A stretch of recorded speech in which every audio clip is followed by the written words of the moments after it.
আজকে বিকেলবেলা তিথি আমাকে একটা রেসিপি দেখিয়ে বলল, রেসিপি মানে ওই বিকেলের নাস্তার জন্য ও বলল ও ব্রেড পিৎজা খাবে। তো আমিও দেখলাম যে বাড়িতে তো সব কিছুই আছে, মানে বেশিরভাগ জিনিসই আছে, তো সেই জন্য আমিও যা যা বাড়িতে আছে সবগুলো নিয়ে ব্রেড পিৎজা বানাতে শিখলাম।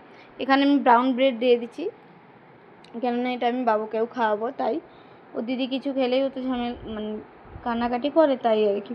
তো প্রথমে তো ব্রেডগুলোকে আমি ভালো করে একটু বাটারে সেঁকে নিয়েছি, তারপরে একটা কড়াইতে জল দিয়ে তারপরে স্ট্যান্ড দিয়ে ওটা গরম করতে দিয়েছি। আর এখানে দিয়েছিলাম ব্রেডের উপরে একটুখানি টমেটো সস আর চিলি সস দুটো মিক্স করে রেখেছি, আর পেঁয়াজ কুচি, ক্যাপসিকাম কুচি এর উপরে দিয়ে দেবো, আর দিয়ে দেবো চিজ। আর একটাতে না বাবুর জন্য আমি বানাবো ভেবেছিলাম, তো সেই জন্য আমি শুধু ক্যাপসিকাম, পেঁয়াজ আর চিজটা দিয়েছি, কিন্তু দিইনি, মানে সসটা দিইনি আর কি। তো প্রথমে তো ভালোই লাগছিলো দেখতে, আর পনিরটাও দিয়েছিলাম, ভালোই লাগছিলো দেখতে। তো এই প্লেটটা কড়াইতে সেট হবে, সেই জন্য এই প্লেটটাই নিয়েছি। তো বুঝতে পারিনি শেষে কী হবে আর কি। তো দেওয়ার পরে তো ঢাকা দিয়ে 5-10 মিনিটের মধ্যে আমি চলে এসেছি। এসে দেখি যে মানে চিজটা খুব সুন্দর মেল্ট হয়ে গেছে, কিন্তু কেমন যেন একটা দেখতে লাগছিলো, আর ব্রেডগুলো ভীষণ নরম হয়ে গিয়েছিলো।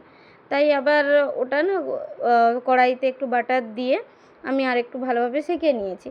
ভেবেছিলাম যদি খারাপ হয় শেয়ার করবো না, কিন্তু তারপরে আমরা খেয়েছিলাম, খেতে তো ভালোই ছিল। তো সেই জন্য ভিডিওটা শেয়ার করলাম, আমরা খেয়েছি এটাতে। আর প্রথমে আমরা দুটোই বানিয়েছিলাম, দেখলাম টেস্ট ভালো এসছে, সেই জন্য পরে কিন্তু আরও দুটো বানিয়ে আমি আর তিথি খেয়েছি।